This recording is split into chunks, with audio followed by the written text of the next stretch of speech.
இன்னைக்கு ஏசப்பா உங்களை பார்த்து சொல்றாரு, நீங்க யாருக்கும் தெரியாம தனியா உட்கார்ந்து அழுத கண்ணீரை நான் எண்ணி வச்சிருக்கேன்னு அவரு சொல்றாரு. உங்க மனசுல இருக்கிற வலியை அவரு ரொம்ப கவனமா பார்த்துக்கிட்டு தான் இருக்காரு.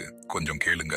வேதத்துல சங்கீதம் 126:5 இப்படி சொல்லுது, கண்ணீரோட விதைக்கிறவங்க சந்தோஷமா இருப்பார்கள். இந்த வசனத்துல தேவன் நமக்கு ஒரு பெரிய வாக்குத்தத்தம் கொடுக்கிறாரு. உங்க கண்ணீர் உங்க வாழ்க்கையோட முடிவு கிடையாது. அது ஒரு புதிய ஆரம்பத்துக்கான நல்ல விதை. ஒரு வீட்ல ஒரு அம்மா தன் பிள்ளைக்காக ராத்திரி பகலா கஷ்டப்பட்டு யாருக்கும் தெரியாம அழுதுட்டே ஜெபம் பண்ணிக்கிட்டே இருந்தாங்க. எவ்வளவு ஜெபிச்சாலும் எந்த பதிலும் இல்லையே, நம்ம கண்ணீர் எல்லாம் வீணா போச்சுன்னு அவங்க நினைச்சாங்க. ஆனா கொஞ்ச நாள் கழிச்சு அந்த பிள்ளை வாழ்க்கையில ஒரு பெரிய ஆசீர்வாதம் வந்துச்சு.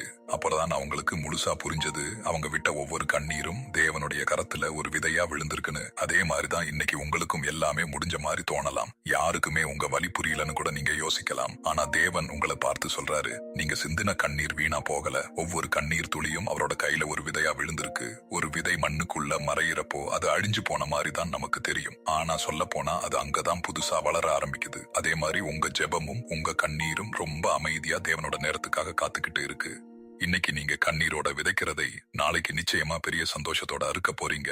அதனால இன்னும் கொஞ்சம் தேவனை நம்புங்க. அவர் உங்க கண்ணீரை சாட்சியா மாத்துவாரு. விசுவாசத்தோட இருங்க. அன்புள்ள ஏசப்பா, என்னுடைய ஒவ்வொரு கண்ணீரையும் அறிந்திருக்கிற உமக்கு நன்றி. நான் சோர்ந்து போகாமல் உம்முடைய வாக்குத்தத்தத்தை நம்புகிற விசுவாசத்தை எனக்கு தாரும். என் துக்கத்தை சந்தோஷமாக மாற்றும் உமது கிருபையை அனுபவிக்க செய்யும். இயேசுவின் நாமத்தில ஜெபிக்கிறோம் நல்ல பிதாவே, ஆமேன். இந்த வசனம் இன்று உங்களுக்கு நம்பிக்கை கொடுத்திருந்தா ஆமேன் என்று காமெண்ட்ல சொல்லுங்க. இந்த வீடியோ கண்ணீரோட இருக்கிற யாரோ ஒருத்தருக்கு தேவன் கொடுக்கிற பதிலா இருக்கலாம். அவங்களுக்கும் ஷேர் பண்ணுங்க. ஒரு ஷேர் கூட ஒரு மனசுல நம்பிக்கையை விதைக்க தேவன் பயன்படுத்தலாம். கர்த்தர் தாமே உங்களையும் உங்கள் குடும்பத்தையும் ஆசீர்வதிப்பாராக. ஆமேன்.